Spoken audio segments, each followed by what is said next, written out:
Hello dear student, welcome back to my channel. It's me Poonam Aswal. तो आज हम history के क्वेश्चन आंसर लाए हैं और चैप्टर का नाम है Nazim at the rise of a Hitler, यानी हिटलर का चैप्टर है क्लास 9th का। तो चलिए देखते हैं इसका फर्स्ट क्वेश्चन क्या है। फर्स्ट क्वेश्चन में पूछा गया है describe the problems faced by the Weimar Republic. इसका मतलब है वाइमर रिपब्लिक के सामने क्या समस्याएं थी, यानी उनकी प्रॉब्लम बतानी है हमें। तो आंसर है the problem faced by the Weimar republic were. जो प्रॉब्लम थी, जो समस्याएं थी वाइमर के सामने, वो क्या थी। तो चलिए देखते हैं फर्स्ट क्या है। फर्स्ट है Versailles. The Versailles peace treaty at the end of the First World War disposed Germany of its territories, its resources, and its pride as a nation. He also had to pay £6 billion as war compensation in spite of the harsh terms. The Weimar Republic expected the humiliating treaty, thereby making it unpopular amongst the German masses. इसका मतलब ये है जो Weimar संधि हुई थी, यानी Versailles, Hindi में उसे वाइमर संधि भी कहते हैं, या वर्साई में हुई जो संधि थी, उसकी वजह से क्या हुआ कि जो जर्मनी को ना अपने सारे उपनिवेश, जैसे अगर कहा जाए तो 10% पॉपुलेशन या 13% लैंड या 75% आयरन या 26% कोल के भंडार, ये सब उसको किसको देने पड़े। फ्रांस को, पोलैंड को, डेनमार्क को और लिथुआनिया के हवाले करने पड़े थे। किसको? जर्मनी में। युद्ध में इतनी हानि हो गई थी कि किसमें, जब जर्मनी ने जो युद्ध लड़ा था उसमें इतनी हानि हो गई थी कि उसका जिम्मेदार किसको ठहराया गया। उसका जिम्मेदार सिर्फ जर्मनी को ही बताया। और जब जर्मनी को उसका जिम्मेदार ठहराया कि तुम्हारे ही वजह से सब हारे हैं और तुम ही वो कारण हो, तो फिर जर्मनी पर क्या करा, 6 अरब पौंड का जुर्माना भी लगाया गया था। किस पर? जर्मनी पर। तो ये एक प्रॉब्लम आई थी। दूसरी क्या आई थी? दूसरी आई थी इकोनॉमिक क्राइसिस। इकोनॉमिक क्राइसिस मतलब आर्थिक संकट। तो क्या है इसमें? The German state was financially crippled due to overwhelming war डेब्ट which had to be paid in gold. Subsequently, gold reserves depleted and value of German mark fell. Prices of essential good rises dramatically. क्या हुआ? जो आर्थिक संकट कैसा आया? क्योंकि जब जर्मनी पे 6 अरब पौंड का क्या लगा दिया था, जुर्माना लगा दिया था, तो जर्मनी को वो जुर्माना देना था। तो जर्मनी ने वो जुर्माना कैसे दिया? गोल्ड में दिया। गोल्ड मतलब सोने में उसका भुगतान किया। और जब उसने सोने में भुगतान किया तो उसके देश में क्या हो गया? बहुत कमी आ गई। किसके? सोने के भंडार में कमी आ गई। क्यों? और फिर उससे क्या हुआ? उससे ये हुआ कि जर्मनी की हालत बहुत ज़्यादा बेकार हो गई। जब जर्मनी की हालत बहुत ज़्यादा बेकार हो गई तो जर्मनी में जितनी भी चीज़ें थी उन चीज़ों के दाम क्या हो गए? आसमान छूने लगे। तो एक तो ये आर्थिक संकट आया। कब? वाइमर रिपब्लिक के सामने। अब तीसरा क्या आया? तीसरा था पॉलिटिकल डिफेक्ट। पॉलिटिकल डिफेक्ट मतलब राजनीतिक संकट आया। राजनीतिक संकट में क्या था?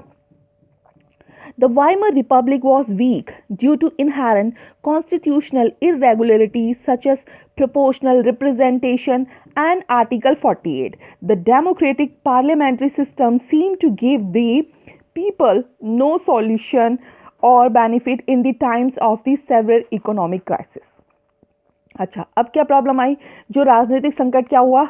जो राष्ट्रीय सभा का वाइमर रिपब्लिक का विकास पर लाने के लिए एक नए जनतांत्रिक कॉन्स्टिट्यूशन का क्या कर रहे थे?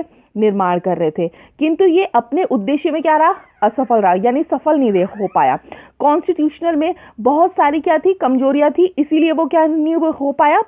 सफल नहीं हो पाया। और जो आर्टिकल 48 के कारण क्या हुआ? उसके कारण एक राजनीतिक संकट और पैदा हो गया, जिसमें क्या हुआ? जो तानाशाह का रास्ता खोल दिया, यानी फिर क्या हो गया? तानाशाह का राज्य हो गया। तो ये थी सारी वाइमर रिपब्लिक के सामने जो समस्याएं आई थी। ओके, अब देखते हैं सेकंड क्वेश्चन। सेकंड क्वेश्चन में पूछा गया है discuss why Nazism became popular in Germany by 1930। हमें डिस्कस करना है कि जो 1930 तक आते आते जर्मनी पे जो नाजिम को लोकप्रियता क्यों मिली। नाजिम की लोकप्रियता बतानी है। तो चलिए देखते हैं क्या है इसका answer. Nazim became popular in Germany by 1930 due to lot of reason. Nazim 1930 के आते आते क्या हो गया था, जर्मनी में बहुत ज़्यादा पॉपुलर हो गए थे और उसके बहुत सारे रीज़न है। क्या रीज़न है? The most apparent being the Great Depression. The Weimar Republic did little to remedy the country's economic downfall, and Hitler was presented as a savior to the humiliated German people living in economic and political crisis. क्या है? उस time क्या हो गया था, महामंदी के दौर में जो वाइमर रिपब्लिक ने देश की आर्थिक गिरावट को कम करने के लिए कुछ नहीं किया। इसी समय जर्मनी इकोनॉमिक एंड पॉलिटिकल संकट से गुजर रहा था।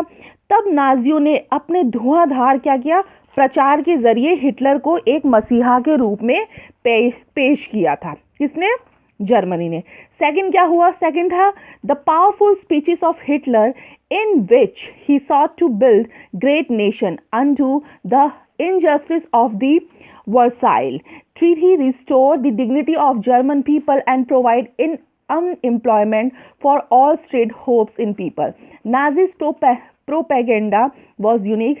Red banner, windy swastika, Nazi salute and the rounds of applause attracted the people, making Nazism very popular. अच्छा, दूसरा उन्होंने ये किया कि हिटलर के जो स्पीच होते थे वो बहुत ज़्यादा क्या होते थे, पावरफुल होते थे। वो अपने भाषणों में एक शक्तिशाली राष्ट्र की स्थापना करना चाहता था। जो वर्साई में जो संधि हुई थी उसकी नाइंसाफ़ी के प्रतिशोध और जर्मन साम्राज्य में जो खोई हुई उसकी प्रतिष्ठा थी उसको वापस दिलाने का उसने क्या किया, आश्वासन भी दिया। किसने? हिटलर ने। हिटलर का एक वादा ये भी था कि वो बेरोजगारों को क्या देगा, रोजगार देगा और जो यूथ होंगे उनको सिक्योर फ्यूचर भी देगा। तीसरा उन्होंने ये किया कि नाजिम प्रचार उन्होंने बहुत ज़्यादा किया। स्वास्तिक छपे हुए एक रेड झंडे, नाजी सैल्यूट और भाषणों के बाद उसने खास अंदाज में तालियों की भी गड़गड़ाहट से ये सारी चीज़ें उसने शक्ति प्रदर्शन करी थी। किसने? नाजिम ने। तो इसीलिए नाजिम क्या हुआ था, 1930 तक आते आते क्या हुआ था, उसको बहुत ज़्यादा क्या मिल गई थी, पॉपुलैरिटी मिल चुकी थी। ओके, चलिए देखते हैं थर्ड क्वेश्चन। थर्ड क्वेश्चन में पूछा गया है 3. What are the peculiar feature of Nazi thinking? Nazi सोच के खास पहलू क्या थे? तो आंसर है the peculiar feature of Nazi thinking were, कौन कौन से उनके खास पहलू थे? फर्स्ट है a belief in racial hierarchy and lebensraum और living space. Second, Nordic German Aryans were at the top while the Jews formed the lowest rung of the racial ladder. यानी जो नार्डिक जर्मन आर्यन सबसे ऊपर और जो यहूदी लोगों को सबसे हीन समझते थे। Third, they believe that only the strongest race would survive and rule. उनका ये मानना था कि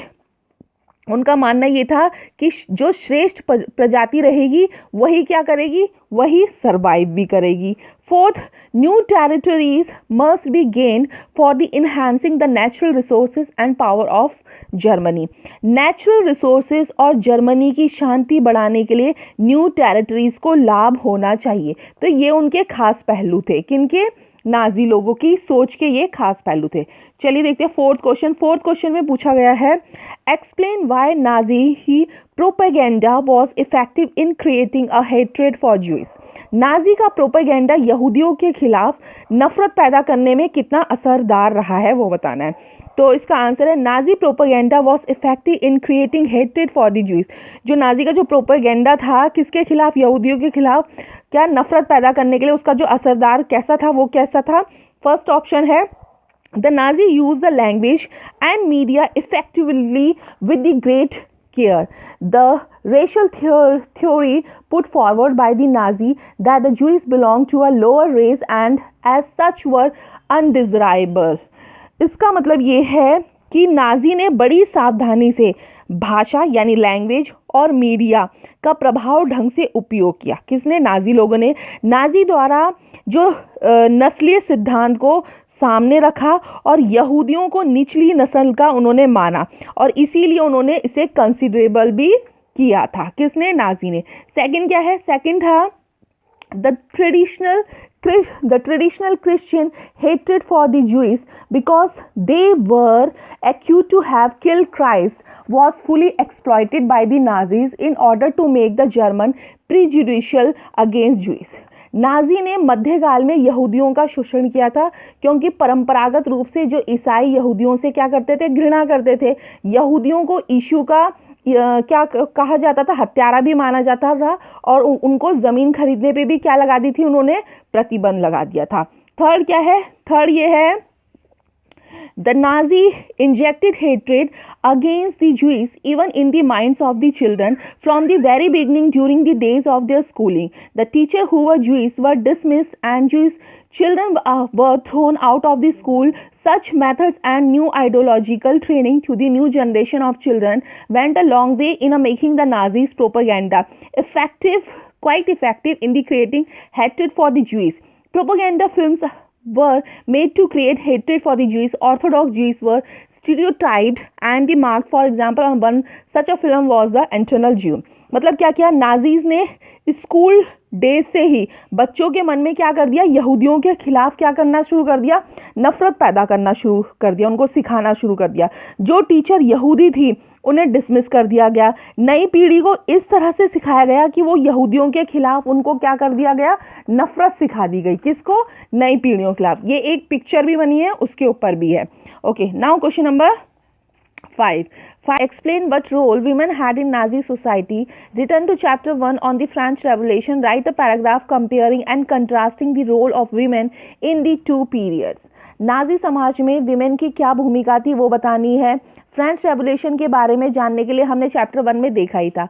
जो फ्रेंच रेवोल्यूशन है और जो क्या है, नाजी शासन है, उन दोनों में जो विमेन की जो भूमिका है उसके बारे में हमें बताना है कि उन दोनों में भूमिका में क्या फ़र्क था, और वो हमें कैसे बताना है, एक पैराग्राफ के थ्रू बताना है।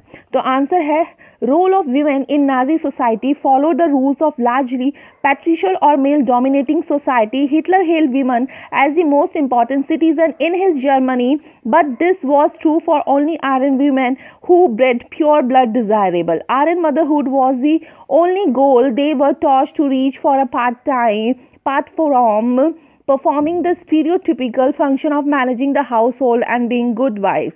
This was in a stark contrast to role of women-led movements and fought for rights to education and equal wages. They were allowed to form political clubs and schooling was made compulsory for them after the French Revolution.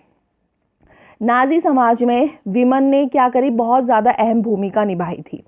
उन्हें आर्यन संस्कृति का माना जाता था। किसको, women को, Nazi समाज में। इसमें क्या होता था, अगर जो आर्यन संस्कृति में इनको माना जाता था, अगर कोई विमेन उसका उल्लंघन करती थी आर्यन संस्कृति का, तो उन्हें पनिश भी किया जाता था, अपमानित भी किया जाता था और जेल में भी डाल दिया जाता था। और दूसरी तरफ अगर कोई औरत या विमेन पूरा आर्यन संस्कृति को फॉलो करती थी, उसे सम्मानित करती थी, तो उसको सम्मान भी दिया जाता था। किसको, जो आर्यन संस्कृति को फॉलो करती थी। अगर दूसरी तरफ हम फ्रेंच रेवोल्यूशन की बात करें तो उसमें महिलाओं के जीवन में कई गतिविधियां थी। विमेन को बराबरी का दर्जा दिया जाता था। अगर वो पॉलिटिकल क्लब ज्वाइन करे या न्यूज़पेपर में नौकरी करे तो वो उसमें भी नौकरी कर सकती थी। विमेन ने अपने लिए सम्मान, राजनीतिक अधिकारों की भी मांग की थी। किसमें, फ्रेंच रेवोल्यूशन में। 1946 में फ्रांसीसी महिलाओं को मत देने का भी अधिकार दिया गया था। किसमें, फ्रेंच रेवोल्यूशन में। कब, 1946 में। अब चलिए देखते हैं क्वेश्चन नंबर 6। क्वेश्चन नंबर 6 में पूछा गया है, in what ways did the Nazi state seek to establish total control over its people. नाज़ियों ने जनता पर नियंत्रण करने के लिए कौन कौन से तरीके अपनाए थे वो बताना है। फर्स्ट है, the Nazi state establish a total control over its people by various means. जो उन्होंने क्या बोलते हैं, नाजी ने जनता पर नियंत्रण करने के लिए जो तरीके अपनाए थे वो क्या है। फर्स्ट है, using propaganda they glorified their behaviour in the state. Second है, media was used to hide the negativities of the Nazi party. Third है, the Nazi party used the physiological effects to rule the people and they were shown only good things about them. And fourth last है, the punishment was brutal due to which the people feared to raise their voice against the Nazi party. Glorified their behaviour in the state को use किया गया। Media ने जितनी भी negativity थी अगर नाजियों के बारे में उन सबको हटा दी थी। Nazi party use physiological effect rule किया था और सारी अच्छी चीज़ें दिखाई जो नाजियों में होती है। तो ये थे नाजियों ने जनता पर नियंत्रण करने के लिए ये तरीके अपनाए थे। तो ये थे क्वेश्चन आंसर कौन से चैप्टर के, नाजी के चैप्टर के, of the rise of Hitler के। तो आई होप आपको ये पसंद आए होंगे। अगर पसंद आए होंगे तो प्लीज़ इसे लाइक करना, शेयर करना और अगर चैनल में नए हो तो चैनल को सब्सक्राइब भी करना। Thank you.